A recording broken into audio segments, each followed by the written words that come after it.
Eu vos saúdo nesta noite, uma graça e a paz de nosso Senhor e Salvador Jesus Cristo. A Ele hoje, para todos sempre, honra, glória, louvor e adoração. Queremos nesta noite dar as boas-vindas a todos vocês. A partir de agora, nós estamos ao vivo pelo Facebook.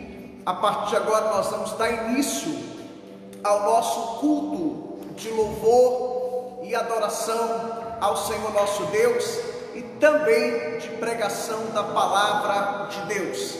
Convido você a orar nesse instante e nos faça saber também como que o som está chegando, a imagem, enfim, tá ok? Para que a gente possa nesta noite oferecer o melhor para o Senhor teu Deus e também para você que está participando aí conosco. A partir de agora também gostaria de pedir a você para compartilhar essa live nas suas redes sociais, nos seus grupos de WhatsApp, de Facebook. Comece a partir de agora a compartilhar para que outras pessoas também possam serem alcançadas pela graça de Deus. Oremos. Pai, em nome de Jesus, nós nos colocamos diante do Senhor nesta noite.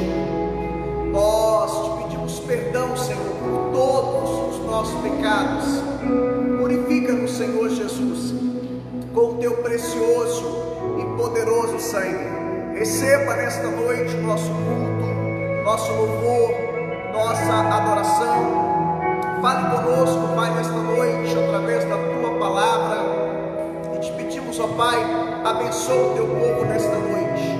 É o que nós te pedimos e oramos com ações de graças, em nome de Jesus.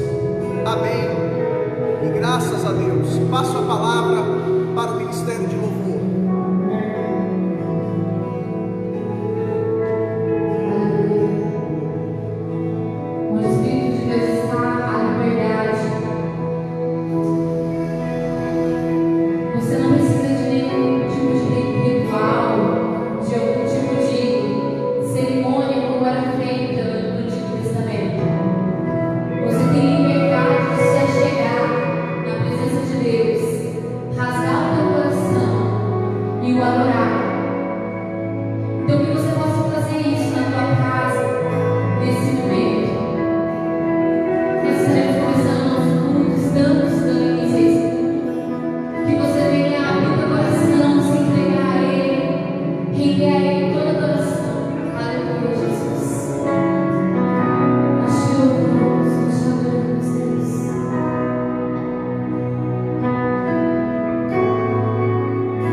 abrir a sua Bíblia.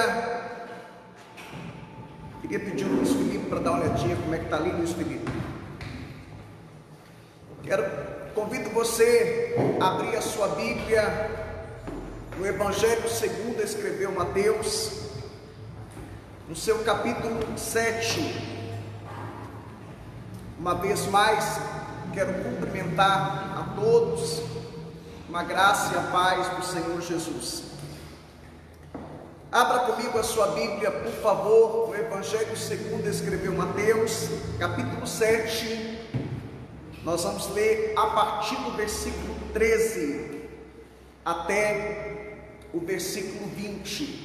E eu quero pensar com você nesta noite, quero meditar com você nesta noite a respeito do seguinte tema: os verdadeiros e os falsos cristãos. Os verdadeiros e os falsos cristãos. Este é o título do nosso sermão de hoje. Muito bem, assim diz a palavra do Senhor nosso Deus. Mateus capítulo 7, a partir do versículo 13 até o versículo 20. Entrai pela porta estreita, larga é a porta e espaçoso o caminho que conduz para a perdição, e são muitos os que entram por ela, porque estreita é a porta e apertado o caminho que conduz para a vida, e são poucos os que acertam com ela. Acautelai-vos dos falsos profetas, que se vos apresentam disfarçados em ovelhas, mas por dentro são lobos roubadores. Pelos seus frutos o conhecereis. Colhem-se porventura uvas dos espinheiros, ou figos dos abrolhos? Assim toda árvore boa produz bons frutos, porém a árvore má produz frutos maus. Não pode a árvore boa produzir frutos maus, nem a árvore má produzir frutos bons. Toda árvore que não produz bom fruto é cortada e lançada ao fogo. Assim, pois, pelos seus frutos o conhecereis. Meus queridos irmãos, nós estamos chegando na reta final da nossa série de pregações aqui no Sermão da Montanha, isto é, Mateus capítulo 5, capítulo 6 e capítulo 7. E quando nós pensamos no Sermão da Montanha, Mateus capítulo 5, a partir do versículo 1 até o versículo 16, nós aprendemos sobre o perfil ou caráter dos cidadãos do reino dos céus. É isto que Mateus capítulo 5, do versículo 1 até o versículo 16 trata. Aqui Jesus está falando sobre o caráter ou o perfil dos cidadãos do reino dos céus, ou dos súditos do reino dos céus. Mateus capítulo 7, do versículo 7, Mateus capítulo 7, do versículo 7 até o versículo 29, Jesus está falando, aliás, Mateus capítulo 5, a partir do versículo 17, até Mateus capítulo 7, versículo 6, Jesus está falando sobre a sua doutrina, a doutrina do reino de Deus. A palavra doutrina é uma palavra que vem do grego, a palavra didaquê, na língua grega, é a ideia de instrução. Então aqui nós aprendemos sobre as instruções do reino de Deus, a doutrina, a didaquê do reino de Deus. Mateus capítulo 7, versículo 7 até o versículo 29, capítulo 7, versículo 7, até o versículo 29, nós aprendemos sobre o caminho para o reino de Deus. E é sobre isso que nós vamos falar hoje. Hoje nós vamos aprender sobre dois caminhos, é isso que o versículo 13 e 14 fala, e a partir do versículo 15 até o versículo 28, até o versículo 27, versículo 23, melhor dizendo, está falando sobre os falsos profetas. A partir do versículo 24, nós temos aqui a figura, a metáfora de dois fundamentos, sobre a casa que foi edificada sobre a areia e a casa que foi edificada sobre a rocha. Mas hoje nós vamos nos ater aqui a partir do versículo 13 até o versículo 20. Vamos falar sobre os dois caminhos e também sobre esta questão dos falsos profetas. E eu chamo a sua atenção para os versículos 13 e 14. Os versículos 13 e 14, eles falam de dois caminhos. Por quê? Porque na verdade só existe dois caminhos. E quais são esses dois caminhos? O certo e o errado. Ou você está caminhando pelo caminho certo, ou você está caminhando pelo caminho errado.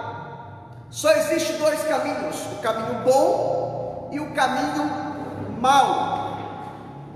O caminho para o céu e o caminho para o inferno. Ou seja, Mateus capítulo 7, versículos 13 e 14 está falando sobre dois caminhos, dois destinos. Não existe um meio termo. Ou você está caminhando com Cristo, ou você não está caminhando com Cristo. Essa é a ideia dos versículos 13 e 14. E Jesus diz que o caminho que conduz, aqui nessa passagem, Jesus diz que o caminho que conduz à vida eterna, ele é um caminho apertado, estreito. Infelizmente, são poucos ou poucas as pessoas que caminham por esse caminho. Infelizmente, a maioria das pessoas preferem a porta larga, preferem o caminho da conveniência, o caminho do seu bel prazer. Infelizmente, isso é uma realidade. Então, o que esse texto sugere para nós é que só existe dois caminhos, e você tem que fazer uma opção. Você tem que fazer uma opção. Ou você vai caminhar com Cristo. Caminhar com Cristo implica em abrir mão, muitas vezes, dos seus próprios sonhos, abrir mão do seu ego, abrir mão do seu orgulho. Caminhar com Cristo implica em negar-se a si mesmo. Isso fala de renúncia. Caminhar com Cristo implica em rejeitar as propostas, as oferendas do mundo. Caminhar com Cristo implica em resistir o diabo. Caminhar com Cristo implica em reconhecer Jesus Cristo como seu único Senhor e Salvador. Você está disposto a caminhar com Cristo? Sabe, irmãos, esse texto também está falando de um estilo de vida. É isso que Mateus capítulo 7, versículos 13 e 14 sugere, de um estilo de vida. Dois caminhos, dois destinos, certo e errado, bom e mal. Não existe meio termo. Você não pode ficar em cima do muro. Você não pode beber do cálice do Senhor e ao mesmo tempo do cálice dos demônios. Você não pode comer da mesa do Senhor e da mesa dos demônios. Eu creio que nós estamos vivendo a última hora da igreja na face da terra. Jesus está voltando. Os sinais apontam para isso. As evidências. Estamos vivendo um tempo de pandemia, de uma epidemia, uma pandemia mundial, e Jesus fala sobre isso em Mateus capítulo 24, quando ele fala o seu sermão profético, quando ele fala sobre o seu sermão profético, o seu sermão escatológico, e ele diz ali em Mateus capítulo 24, que um dos sinais da sua vinda, uma das evidências da sua vinda seria epidemias, pestes. Portanto, quando estudamos as profecias bíblicas, vemos que todas as profecias estão se cumprindo. Nós não sabemos o dia e nem a hora, mas o que nós sabemos é que Jesus vai voltar. Para os cristãos será um dia muito especial, o momento em que a igreja de Cristo, isto é, os fiéis, os cristãos comprometidos, aguardam. Essa é a nossa esperança, mas infelizmente para os cristãos nominais, ou para as pessoas que não decidiram caminhar com Cristo, esse dia será um dia de tristeza, de angústia, de decepção, de frustração. Então a minha palavra para você nessa noite, ou melhor, a palavra de Deus para você nessa noite, eu sou apenas um porta-voz do Senhor. Você precisa decidir de que lado você está. Ou você é de Deus, ou você não é de Deus. Não existe meio termo. Saia de cima do muro. Ou você está fechado com Jesus, ou você não está. Ou você tem uma aliança com Deus, ou não. Não existe meio termo. E é isso que esse texto diz. Fala de dois caminhos. E esse texto fala que muitos são os que entram pela porta larga. Esse texto diz que muitos são os que entram para esse caminho, que é um caminho que é uma espécie de vale tudo. É uma vida sem regras, sem limites. Então você precisa decidir de que lado você está. Então esse texto ele fala sobre estilo de vida. Note você que essa palavra, ela não foi destinada a ímpios. Jesus estava no Monte das Oliveiras, Jesus estava ministrando um sermão, uma prédica. Essa homilia, este sermão, era para os discípulos de Cristo, não era para ímpios. Esse texto foi endereçado aos discípulos de Cristo. Por quê? Porque eles viviam diante dos fariseus, que eram falsos cristãos, pregavam uma coisa, mas não viviam, eram hipócritas, e nós vimos isso nas passagens anteriores. Quantos cristãos são hipócritas?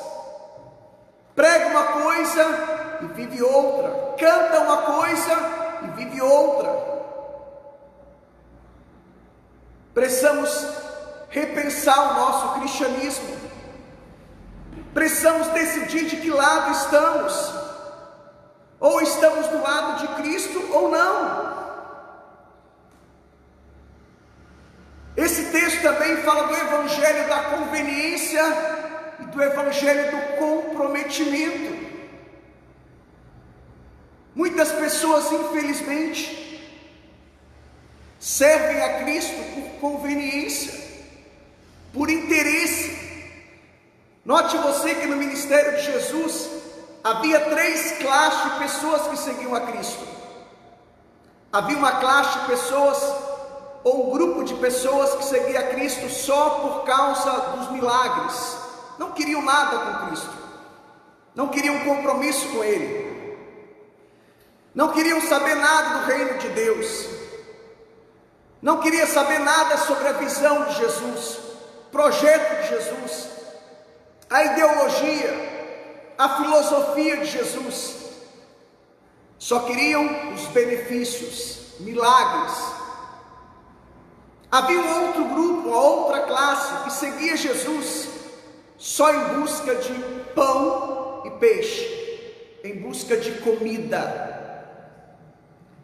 Mas existia uma classe, um grupo, uma minoria, um grupo seleto que seguia a Cristo e servia a Cristo por comprometimento, porque entenderam o plano da salvação, porque entenderam que Jesus era o Messias, o Filho de Deus, o Verbo encarnado, entenderam o amor de Deus. Esse grupo comprometido com Cristo, que era um grupo pequeno, uma minoria, um grupo seleto, esse grupo estava fechado com Jesus, com a sua ideologia, com a sua filosofia, com a sua proposta, com a sua visão. E hoje em dia também não é diferente, irmãos. Infelizmente, a maioria das pessoas servem a Cristo por conveniência, não por comprometimento. Muitas pessoas usam Deus no bom sentido, porque ninguém usa Deus. É um vício de linguagem que nós temos. Mas usam Deus como se fosse um vício de linguagem, como eu disse aqui agora, que ninguém usa Deus. Mas acham que estão usando a Deus como trampolim para alcançar os seus objetivos. Muitas pessoas querem fazer de Deus um step de um carro, por exemplo. A gente só lembra do step quando fura um pneu, quando dá um problema, quando dá um BO. Muita gente acha que faz de Deus um step. Infelizmente, a maioria das pessoas servem a Deus por conveniência. Mas há aqueles também que servem a Cristo, que seguem a Cristo, porque querem pão e peixe. Só querem os benefícios. Mas glória a Deus, porque ainda existe um remanescente, um grupo seleto, em todas as épocas. Se você estudar a história da Bíblia, a história de Israel, a história da igreja, em todas as épocas, Deus sempre teve um remanescente, melhor dizendo, um grupo fiel, um grupo dedicado, aplicado. E eu chamo esse grupo de o grupo dos comprometidos. Que tipo de cristão você é? Jesus fala em Mateus 6:24 que nós não podemos servir a dois senhores. Ou você serve a Deus, ou você não serve. É importante dizer que o contexto ali fala do Deus Mamon, o Deus do dinheiro, o Deus das riquezas. Mamon é uma palavra que vem do aramaico. Quem é o Senhor da sua vida? Quem é o Senhor da sua casa, do seu trabalho, das suas finanças? Interessante que Jesus nunca chamou o diabo de Senhor. Você nunca vai encontrar isso nas Escrituras. Ele nunca chamou o imperador César de Senhor, mas ele chamou o dinheiro de Senhor. Infelizmente, o dinheiro tem dominado muitas pessoas.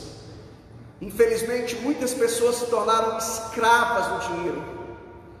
Alguém diz, pastor, mas o dinheiro é a raiz de todos os males. Não, não é isso que a Bíblia diz. A Bíblia diz que o amor ao dinheiro é a raiz de todos os males. Então você precisa decidir quem é o seu Deus. E a gente vê isso muitas vezes até num contexto de igreja, quando a gente fala de contribuição na igreja. Quantas pessoas têm dificuldade no tocante à contribuição? Pesquisas dizem que aproximadamente somente 40% de uma igreja contribui fielmente. Por quê? Porque Mamon ainda continua dominando. As pessoas ainda são controladas pelo dinheiro. Mamon é um Deus. Jesus o chamou de Deus. A minha oração é que Jesus seja Senhor da sua vida. E a pergunta que eu faço para você: Ele é Senhor da sua vida em todas as áreas ou em algumas áreas? Ou tem área da sua vida que Ele não é Senhor? Jesus precisa ser Senhor da sua vida, da sua casa, do seu quarto, da sua sala, da sua copa, da sua cozinha, do seu trabalho, do seu carro, da sua empresa, dos seus negócios. Pare de servir a dois senhores.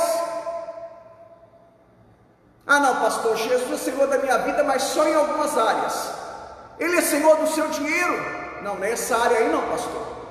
Essa área Ele não é Senhor. Eu sou Senhor, eu faço o que eu quero, eu controlo meu dinheiro.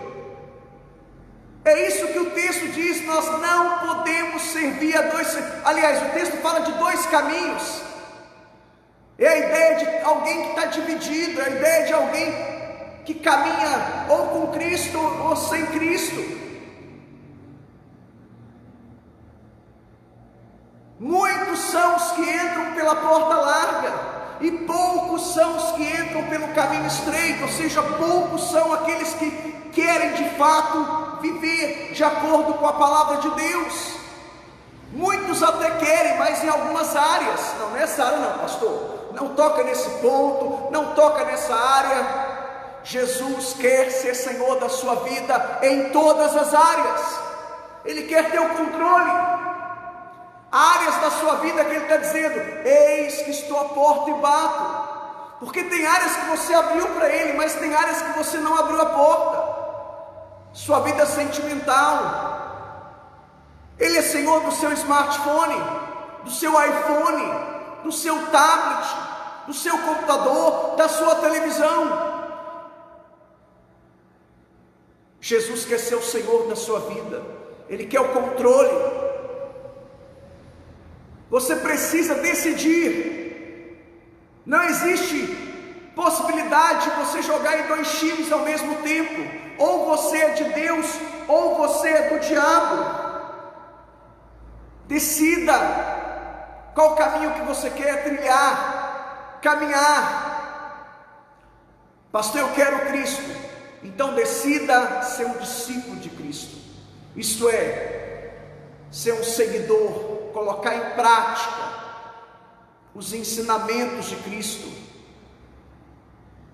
Eu quero viver de acordo com os princípios, com os mandamentos de Cristo. É isto que é ser um discípulo de Cristo. É preciso salientar que ser um discípulo fiel de Cristo, comprometido com Cristo, não significa que você não vai errar, pecar. Eu já falei aqui na igreja várias vezes. Quando você aceitou a Cristo, quando você entregou a sua vida a Cristo, você então entrou em um processo de justificação. Na justificação, Cristo te declarou inocente. Essa palavra é um termo jurídico. Significa declarar inocente alguém que é culpado. Cristo então te declarou inocente. Ele se tornou o seu fiador, o seu representante. Ele te justificou, Ele te regenerou.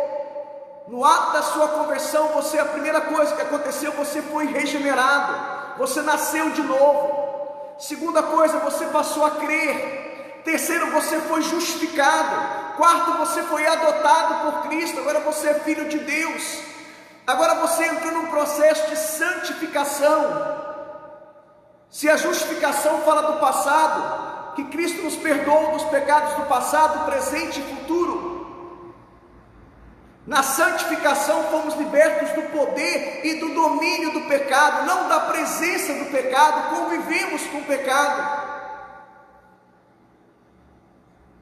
Já na glorificação, que aponta para o futuro, isto é, quando Cristo voltar a arrebatar a sua igreja, aí sim seremos libertos da presença do pecado.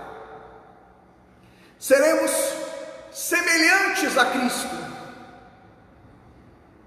Então, enquanto vivermos aqui como cristãos, Não vamos deixar de pecar, mas é aquilo que eu sempre falo: uma coisa é um pecado agudo, outra coisa é um pecado crônico. Uma coisa é um pecado eventual, outra coisa é um pecado permanente. Uma coisa é você cometer um pecado, outra coisa é você viver na prática do pecado. Uma coisa é você ter pecado, outra coisa é você estar pecando. São coisas diferentes, coisas distintas. Pecado na vida do cristão tem que ser um acidente, não pode ser algo planejado, arquitetado, premeditado. Tem que ser um acidente. Então decida nessa noite. Tem um louvor bem antigo, não me lembro se era do grupo Ágape, aqueles grupos dos anos 80, só quem é antigo como eu vai lembrar. De que lado você está? Me parece que é do Rebanhão. De que lado você está? Ou Catedral, alguma coisa assim. Aqui o pessoal é mais jovem, né? Mas é um hino antigo, um louvor antigo. De que lado você está? Decida. Eu chamo a sua atenção para os versículos 15 até o versículo 20. E aqui, irmãos, preparando esse sermão, hoje, ontem, durante a semana, eu fiquei muito preocupado com a igreja evangélica brasileira. Eu falo igreja evangélica brasileira porque é o contexto que eu vivo atualmente. Também com a igreja evangélica americana, por ter muito contato com irmãos da América, por ter pastoreado 4 anos lá, por ter sido missionário, tenho vínculo com várias pessoas e exerço influência sobre a vida de várias pessoas. E conversando com esses irmãos da América, eles falam: pastor, se no Brasil está assim, aqui está pior.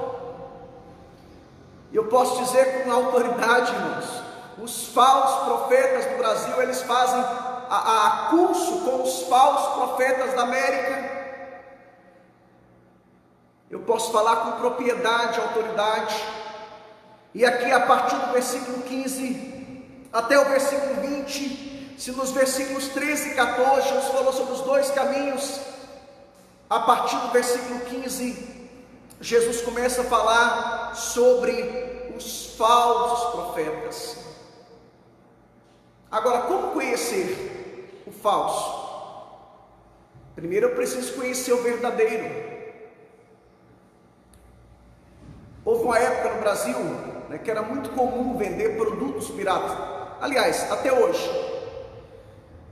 O pirata, ele é muito parecido com o original, mas ele não é original. Ele é um produto falso. Agora, como que você conhece o falso? Só depois que você conhece o verdadeiro. Você precisa conhecer o verdadeiro, e existem diferenças. E nós vemos uma época, irmãos, que a cada dia está se multiplicando os falsos profetas. E este também era um dos sinais, uma das evidências da volta de Jesus, conforme está em Mateus 24. Jesus falou em Mateus 24, no sermão profético, no sermão escatológico, que um dos sinais da vinda dele seria a multiplicação dos falsos profetas. Essa profecia já se cumpriu. Olha o Brasil, olha as igrejas neopentecostais, estão falsificando a mensagem. São lobos vestidos de ovelha, conforme está aqui a partir do versículo 15. Tem aparência de piedade, conforme Paulo fala lá em Timóteo. Só tem aparência, mas na verdade são lobos vestidos de ovelhas. São falsos profetas, só querem a lã da ovelha, só querem a gordura da ovelha, o leite, a carne. Charles Haddon Spurgeon, melhor dizendo, ele profetizou que nos últimos dias, ele diz: chegará um tempo em que os palhaços estarão nos púlpitos entretendo os lobos. Infelizmente, irmãos, é o que a gente vê hoje. Pregação virou palestra, pregação virou palestra motivacional, palestra de autoajuda. Precisamos voltar para o verdadeiro evangelho, irmãos.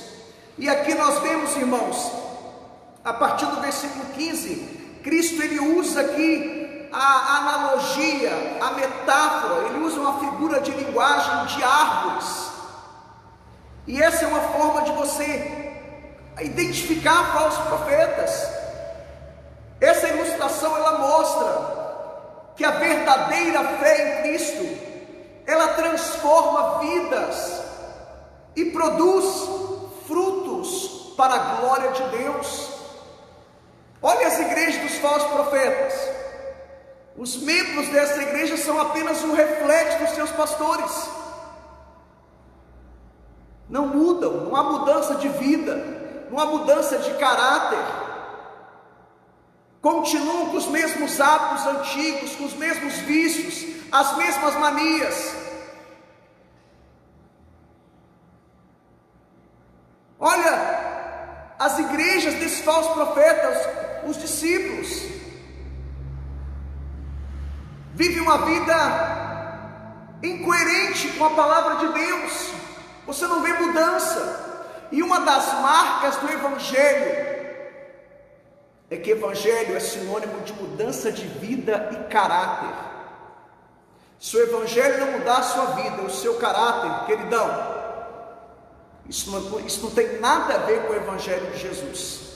Você pode chamar isso de qualquer outra coisa, exceto de evangelho. O evangelho muda, transforma, muda vidas, muda caráter. Então olhe para si mesmo e pergunte: esse evangelho, essa Bíblia que eu creio, essa igreja que eu frequento, está havendo mudança na minha vida?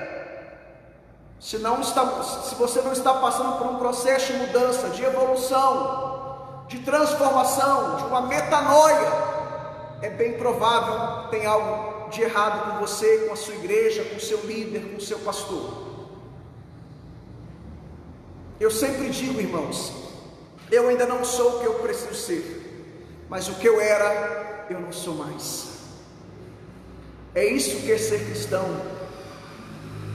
A minha oração todos os dias é mais ou menos assim: Senhor, que hoje eu seja mais cristão do que ontem, e que amanhã eu seja mais cristão do que hoje. Eu não sou perfeito, mas eu luto contra as minhas imperfeições. O meu objetivo como cristão é a cada dia ser mais parecido com Cristo, que Ele cresça, que eu diminua, menos de mim e mais dele. A minha oração é que Jesus seja o Senhor da minha vida. Você precisa orar assim: Senhor, seja o Senhor da minha vida. Você precisa ter um filtro. Você está filtrando o que você ouve ou você aceita tudo? Concorda com tudo? Você está checando a fonte, comparando. São algumas formas de identificar falsos profetas, falsos ensinos. Como identificar um falso profeta? E aqui eu quero te ensinar, através da palavra de Deus, como identificar um falso profeta. É sobre isso que essa passagem trata. Fala de falsos profetas. E aqui Jesus está nos ensinando, dentro do contexto daquela época, como reconhecer, como lidar com esses falsos profetas. Esses falsos profetas, a primeira coisa que você precisa aprender sobre eles são motivados por dinheiro, fama e poder. Se você ouvir um pregador pregar, seja pelo Facebook, YouTube, Instagram ou qualquer outra rede social, ou até mesmo em uma igreja, se ele falar de fama só, poder, se ele tratar só desses assuntos, fama, poder e dinheiro, esse cara é um falso profeta. esse pastor é um falso profeta. E olha as pregações de hoje, olha as igrejas de hoje, boa parte delas, você vai lá, só pregam sobre, os caras só falam de poder, fama, dinheiro. Vem para cá que Deus vai te dar um carro novo, uma casa nova. Irmãos, isso não tem nada a ver com o evangelho de Jesus. Deus até pode te dar um carro novo, Ele até pode te dar uma casa nova, mas Ele não prometeu isso. Ele não prometeu riquezas, Ele prometeu salvação. Mas essa é a mensagem que dá ibope. Por quê? Porque somos gananciosos. O nosso Deus, como diz Paulo em Filipenses, muitas vezes é o nosso umbigo. Não queremos uma mensagem que nos confronta, que nos desafia a mudar. Queremos ouvir mensagens que massageiam o nosso ego. Queremos ouvir mensagens que falam aquilo que a gente quer ouvir, não que a gente precisa ouvir. E é isso que os falsos mestres falam. Eles vivem falando assim: eu profetizo um tempo novo, eu profetizo um tempo de bênção, de prosperidade. Jesus já disse o contrário: no mundo tereis aflições. Jesus diz: vocês serão perseguidos. Então a primeira coisa, como identificar um falso profeta? Eles só pregam só falam sobre dinheiro, fama e poder. É a famosa teologia, a falsa teologia da prosperidade. Infelizmente houve uma época da minha vida que eu embarquei nessa falsa teologia. Fui influenciado uma época da minha vida pelos falsos profetas da América. Mas graças a Deus, que Deus abriu os meus olhos, eu pude voltar, uma graça de Deus, para o evangelho simples, puro, o evangelho que eu chamo de a moda antiga. A minha oração para você, o meu desejo, a minha oração, é que você também se volte para o evangelho simples, puro, o evangelho à moda antiga. Você que é cristão há muitos anos sabe do que eu estou dizendo. Eu praticamente sou nascido e criado na igreja. Olha o evangelho dos anos 80 e 90. Aí a partir dos anos 90 o evangelho começou a sofrer algumas alterações. E infelizmente olha o que virou hoje. Você que é cristão há mais de 20 anos sabe do que eu estou dizendo. O evangelho dos anos 80 e 90 não tem nada a ver com o evangelho de hoje. Por quê? Porque estão adulterando o produto original, estão falsificando a mensagem de Jesus. Como identificar um falso profeta, um falso pastor? Em segundo lugar, suas pregações, seus ensinos, são mensagens antropocêntricas, é tudo voltado para o homem. E na verdade a mensagem bíblica ela tem que ser cristocêntrica, tudo tem que se convergir em Cristo. Leia Romanos 11:33, leia Colossenses 1:16, tudo se converge em Cristo, tudo aponta para Ele. Somos salvos pela graça, mediante a fé. Mas a mensagem que os falsos profetas pregam, a mensagem antropocêntrica, é mais ou menos assim: você é o cara, você tem potencial, você tem capacidade. Irmão, se eu quiser ouvir uma pregação assim, eu vou numa palestra de um palestrante secular, eu cito vários para você. Quando eu vou a um culto ou à igreja, eu vou lá para adorar a Deus, para exaltar Deus, para reconhecer que eu dependo, que eu preciso de Deus. Eu vou lá para ouvir uma mensagem que me confronte, que me desafie a mudar, a ser alguém melhor, ser mais altruísta, mais generoso, ser mais grato, reconhecer que eu dependo mais da graça e da misericórdia de Deus, que tudo é por Ele, para Ele. são todas as coisas.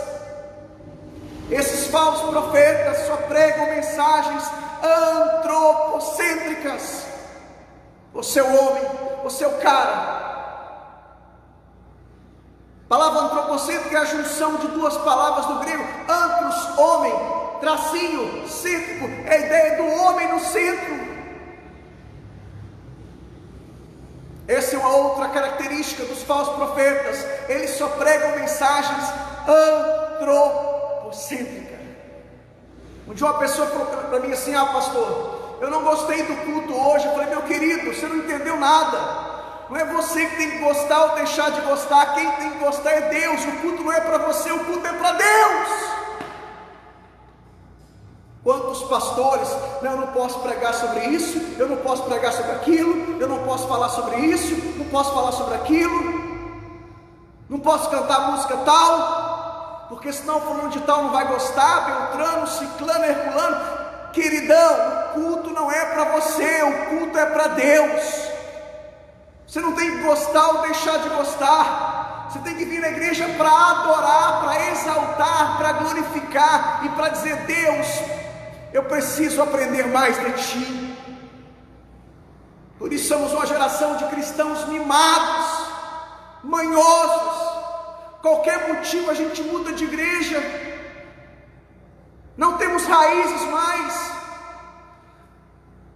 Somos cristãos rotativos, parece que tem rodinha nos nossos pés. Se somos confrontados, mudamos de igreja. Hoje em dia tem igreja a gosto freguês. Note você que essa igreja que prega o evangelho da conveniência, que as mensagens são antropocêntricas, elas estão hiperlotadas. E olha as igrejas que pregam o evangelho puro, simples, genuíno. São pequenas igrejas, salvo de algumas exceções. Precisamos de nos voltarmos para o evangelho simples, puro e genuíno. Uma outra característica, como identificar, melhor dizendo, um falso profeta: pelo seu caráter. Jesus usou a analogia entre uma árvore boa e uma árvore má. A árvore boa produz bons frutos e a árvore má produz maus frutos. Aí aqui muita gente, esse versículo, essa passagem bíblica, ela é muito mal compreendida. A gente acha, mas olha a igreja de fulano de tal, olha os trabalhos sociais que fulano de tal faz, a igreja dele está com 5.000 membros. Deixa eu dizer uma coisa para você, não é isso que o texto está dizendo. Não é isso que o texto está dizendo. O texto não está falando de frutos no sentido de coisas aparentes. O contexto aqui fala de atos de uma pessoa. Os atos de uma pessoa indicam o seu caráter. Olha esses falsos profetas. Só sabem ostentar nas redes sociais. São hipócritas. Vivem de aparência, de fachada.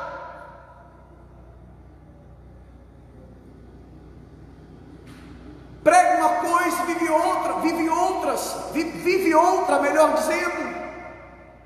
Olha o caráter das pessoas. Analise.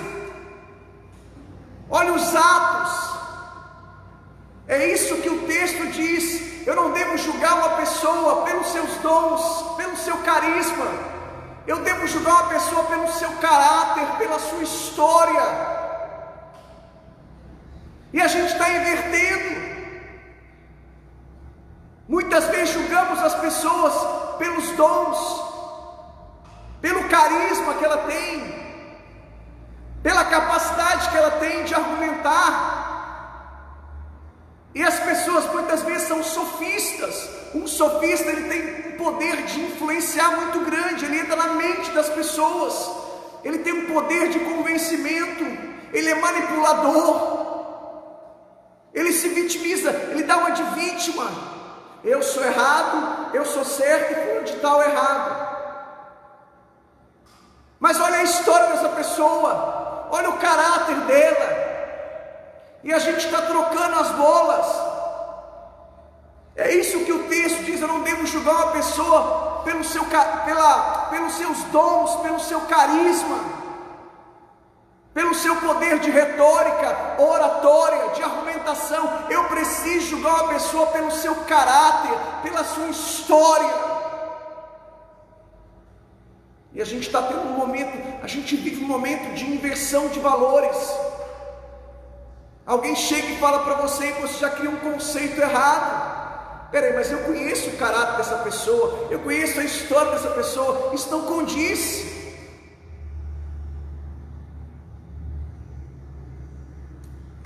Já falei algumas vezes sobre o livro O Monge e o Executivo. Há uma parte desse livro, várias partes me chamaram muita atenção, mas há uma parte que me chamou muita atenção. Você não é o que você pensa, você não é o que você fala, você é o que você faz. Não adianta você falar uma coisa e fazer outra. Uma vez um membro da nossa igreja me procurou e falou: pastor, eu prometo mudar. Eu, ok, dei uma chance, dei 2, dei 3, 4, 5. Aí pela quinta, sexta vez eu falei assim: não me fale mais nada, não prometa. Eu quero ver mudança não de palavras, mas de atos, atitudes, obras. Tem gente que é assim, promete o sol e a lua e não dá uma estrela, ou muda hoje, passa uma semana, 2 semanas, 3 semanas, um mês, volta tudo de novo. Por quê? Há uma máxima da psicologia: ninguém consegue ser muito tempo que na verdade ele não é. Uma hora a máscara cai, uma hora a máscara cai. Ninguém consegue ser muito tempo que na verdade ele não é. Uma hora a casa cai, uma hora a máscara cai. Só Deus para mudar as pessoas. E conhecereis a verdade, e a verdade vos libertará. Só Deus para transformar o ser humano.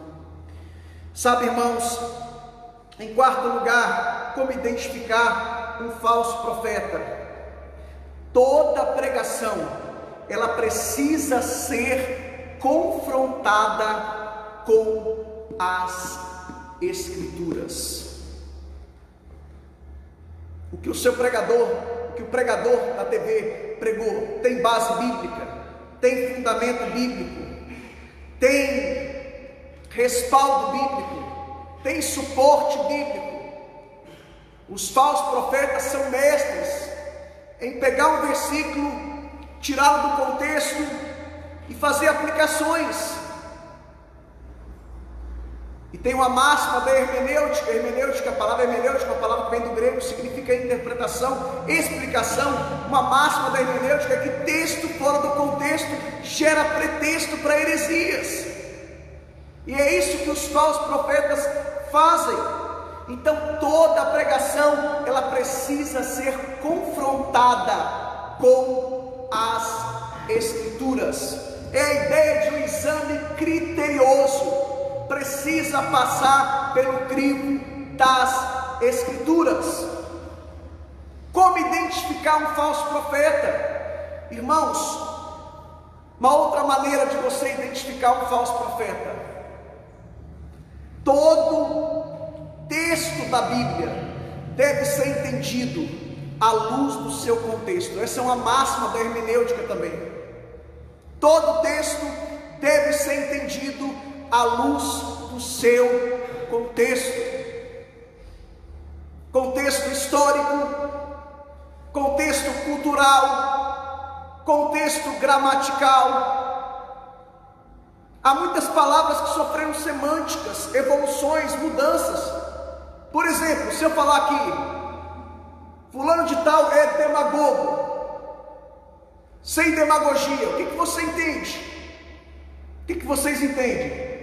Fulano de tal é um hipócrita, não é isso? Um falso, um demagogo. Porém, nos tempos da Bíblia não era isso. Demagogo nos tempos bíblicos era um condutor, um líder. Era uma honra ser chamado de demagogo. E hoje, demagogia, sem demagogia, há muitas palavras que sofreram evolução, semânticas. Eu preciso entender os textos bíblicos à luz do seu contexto. Mas o grande problema é que a igreja brasileira não tem o hábito de ler a Bíblia. Pesquisas dizem que 53% dos pastores brasileiros nunca leram a Bíblia sequer uma vez. Para a glória de Deus, já li a Bíblia várias vezes. A maioria dos pastores brasileiros não leram a Bíblia sequer uma vez.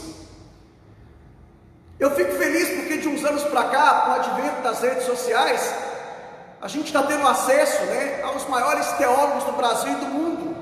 Por um lado, isso é muito bom, mas por outro lado, a gente está vendo cristãos que têm a síndrome do papagaio. Não lê, não checa. Isso é bom? É, mas é perigoso. Eu me lembro que nos anos 90, a minha geração ouvia só Caio Fábio. O que o Caio Fábio falava para a gente era lei. Quando o Caio Fábio caiu, foi uma decepção para a gente. A geração dos anos 70 era Tim Sueda. Já a geração de 2000, a geração dos pentecostais clássicos, Silas Malafaia. Infelizmente não consigo ouvi-lo mais. Na minha concepção, há muito tempo ele já se desvirtuou, se perdeu. Que ele não ouça isso, senão ele vai querer me processar. Ou gravar um vídeo. Que infelizmente é isso que ele faz. E vai me xingar e vai me ofender também. Então, não sei nem porque eu falei o nome dele. Deleta essa parte depois aí, tá? Edita. Mas infelizmente não dá para ouvir mais esse indivíduo que eu acabei de citar o nome agora. Irmãos, hoje em dia não é diferente. Eu me lembro que quando era mais jovem, alguém chegava para mim e falava assim: a pastora Valnice Vive Homens falou isso, como se fosse uma lei, uma máxima. Ela também foi outra que se desvirtuou e se perdeu. Pastor Caio Fábio falou isso, era uma máxima. Pastor Silas Malafaia falou isso, era uma máxima, melhor dizendo. Irmãos, por mais que o teólogo seja sério, bíblico, ele comete erros. Dr. Russell Shedd orava assim, dizia: Senhor, Dr. Russell Shedd é um dos maiores teólogos, eu tive o privilégio de conhecê-lo pessoalmente. O meu professor de teologia, o meu mentor teológico, foi discípulo dele, foi aluno dele na Faculdade de Teologia de Brasília, pastor Ilmar Sattler César. Eu tive a honra de conhecê-lo em um evento, de falar com ele. Russell Shedd disse um dia: perdoe-nos, Senhor, pelos nossos erros teológicos. Nós precisamos de ler, checar, conferir. Eu admiro e respeito grandes pastores, mas não concordo com tudo que eles pensam, falam, ensinam. Tenho as minhas divergências teológicas, não em pontos centrais, pontos principais, pontos fundamentais da fé, em pontos secundários. Tudo que eu pregar, que o seu pastor pregar, tem que passar pelo crivo das Escrituras. E que Deus nos perdoe pelos nossos erros teológicos, como dizia Dr. Russell Shedd.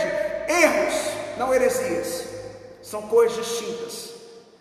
Erro é você pegar um texto da Bíblia, exemplo, em teologia a gente aprende isso.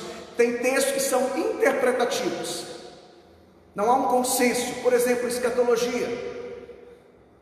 Isso é um ponto secundário, mas há consenso entre os teólogos que Jesus vai voltar, há consenso entre eles sobre céu e inferno, doutrina da ressurreição. Nos pontos centrais, unidade, como dizia Agostinho de Hipona. Nos pontos não essenciais, liberdade, mas em tudo amor. Agora, eu pegar um texto claro que fala sobre céu e inferno e querer mudar o sentido dele, isso é uma heresia. é um ensino falso. E é isso que a gente vê hoje na igreja evangélica brasileira. Sabe, irmãos, uma outra máxima da hermenêutica é que todo texto quer dizer o que o seu autor quis dizer. É a ideia de exegese. Exegese é tirar do texto o que está no texto. Mas o que a gente vê hoje nas igrejas evangélicas é uma outra palavra, é a palavra exegese. Exegese é tirar do texto o que está no texto, isso é correto. Exegese é colocar no texto o que não está no texto, isso a gente vê muito, é o achismo, entendo eu, não diz a Bíblia, penso eu. Deus falou comigo, Deus me revelou isso aqui nesse texto, irmãos, isso não existe mais. Não existe revelação na palavra. Recentemente um pastor me disse assim: rapaz, Deus me revelou algo novo nesse texto aqui. Eu falei: querido, em 2000 anos de história, Deus não revelou isso para ninguém, revelou para você, você é um super-herói então. Explico melhor isso. Livro do profeta Isaías, exemplo. Deus revelou para ele tudo que está no livro, ele foi inspirado. Nós, quando lemos o livro do profeta Isaías, somos iluminados. São coisas diferentes, distintas. Eu estou pregando aqui hoje, Deus não está me revelando nada, porque está tudo revelado. Tudo está revelado já, está claro, está nítido. O que eu faço é ler o texto, explicar o texto e aplicar o texto. O que eu faço é, quanto mais eu leio o texto, quanto mais eu estudo o texto, quanto mais eu pesquiso, quanto mais eu oro, busco, consagro, mais eu vou receber a iluminação de Deus. Mas o que a gente vê hoje é exegese. Muita gente colocando no texto o que não está no texto. E a melhor forma de você saber se o cara está pregando, observe o contexto. É isso que o autor que tinha em mente queria dizer. Sabe, irmãos, eu sempre cito a igreja de Bereia. A minha oração e o meu desejo é que você seja um cristão bereano. Paulo, o maior teólogo, o maior pregador, o maior apóstolo, um dos maiores homens de Deus da história, o homem que formatou as doutrinas do cristianismo, quando ele chegou em Bereia, ele elogiou aquela igreja. Ele disse: vocês são mais nobres do que os de Tessalônica. Por quê? Porque Paulo pregava o Antigo Testamento, ainda não existia o Novo estava em composição. E ele pregou numa sinagoga, reduto de judeus especialistas em Antigo Testamento. Tudo que Paulo pregava, eles conferiam, eles checavam. Peraí, Paulo, deixa eu ver se é isso mesmo, deixa eu ver o contexto, deixa eu ver se era isso que o autor queria dizer, deixa eu ver o que o rabino fulano de tal fala, o rabino Hilel, o rabino Shammai. É isso mesmo, Paulo, está certo, tem razão, correto. Paulo bateu palma, contextualizando. Paulo parabenizou, Paulo elogiou. Irmãos, eu tenho orado para que Deus levante uma geração de crentes bereanos. Crente bereano é chato, no bom sentido, ele não come qualquer coisa. Eu hoje, para ser sincero, não consigo ouvir qualquer pregador, eu tenho dificuldade.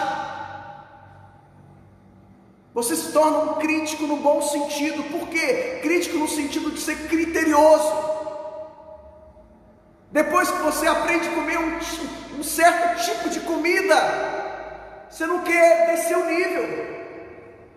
Depois que você aprende a comer caviar, lagosta, você não quer rebaixar. Como dizia um amigo meu dos Estados Unidos, irmão Alex, ele sempre dizia assim: pastor, depois que você aprende a comer filé mignon, você não quer comer ovo mais. Ou seja, a ideia, estou comendo uma coisa top, pastor, não vou querer rebaixar o nível. Eu estou orando para que Deus levante uma geração de crentes bereanos. Olha a igreja brasileira, irmãos, eu concluo com isso nessa noite. Nós precisamos voltar e começar de novo, do início. Precisamos de outra reforma. E eu creio que essa quarentena, Deus está chacoalhando a sua igreja. É um tempo de decidirmos, de decisão de quem é de Deus, de quem não é de Deus. Olha as igrejas evangélicas hoje, olha o que os pastores pregam, que Deus nos livre dos falsos ensinos, pois são tantos. Teologia da prosperidade, teologia do coaching, olha o sincretismo religioso, olha o pragmatismo religioso, olha a judaização da igreja, objetos ungidos. Eu fiquei sabendo de uma igreja agora que está vendendo máscara ungida. O sangue de Jesus tem poder. Cultos antropocêntricos. A minha oração nessa noite é: voltemos ao Evangelho. O show tem que parar. Que Deus nos livre desses falsos profetas, desses falsos ensinos, e que Deus nos ajude a permanecermos firmes na rocha. Que Deus te abençoe nessa noite.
de hoje, eu queria te convidar, aqui na sua cabeça, feche seus olhos e eleve seus pensamentos a Deus. Vamos orar. Pai, que o Senhor nos livre dos falsos profetas, que o Senhor nos livre dos falsos ensinos, que possamos ser crentes verianos. Obrigado porque nessa noite o Senhor falou conosco através da revelação da sua palavra. O Senhor iluminou a minha mente, meu coração. O Senhor revelou essa passagem aqui para Mateus, o escritor dessa passagem. Ele foi inspirado pelo Senhor, ele recebeu a revelação do Senhor, e nessa noite nós fomos iluminados. Obrigado porque o Senhor nos falou nessa noite através da revelação da sua palavra, que foi revelada a Mateus. Ele foi inspirado pelo Senhor. Nessa noite, Pai, fomos iluminados, aprendemos mais de Ti, Pai. Senhor, que possamos ser crentes verianos, porque depois que aprendemos, Senhor, a comer trigo, não queremos palha mais, Senhor. Pai, livra-nos da teologia da prosperidade, dessa falsa teologia. Senhor, livra-nos da teologia do coach, dessa falsa teologia. Senhor, livra-nos do sincretismo religioso, e essa mistura, Senhor, de várias religiões. Livra-nos, Senhor, do pragmatismo religioso, que muitos ensinam hoje não o que é certo, mas o que dá certo, não o que é certo, mas o que funciona. Nos liberta, Senhor, da judaização da igreja, que possamos entender que o Antigo Testamento é judaico e o Novo Testamento é para a igreja.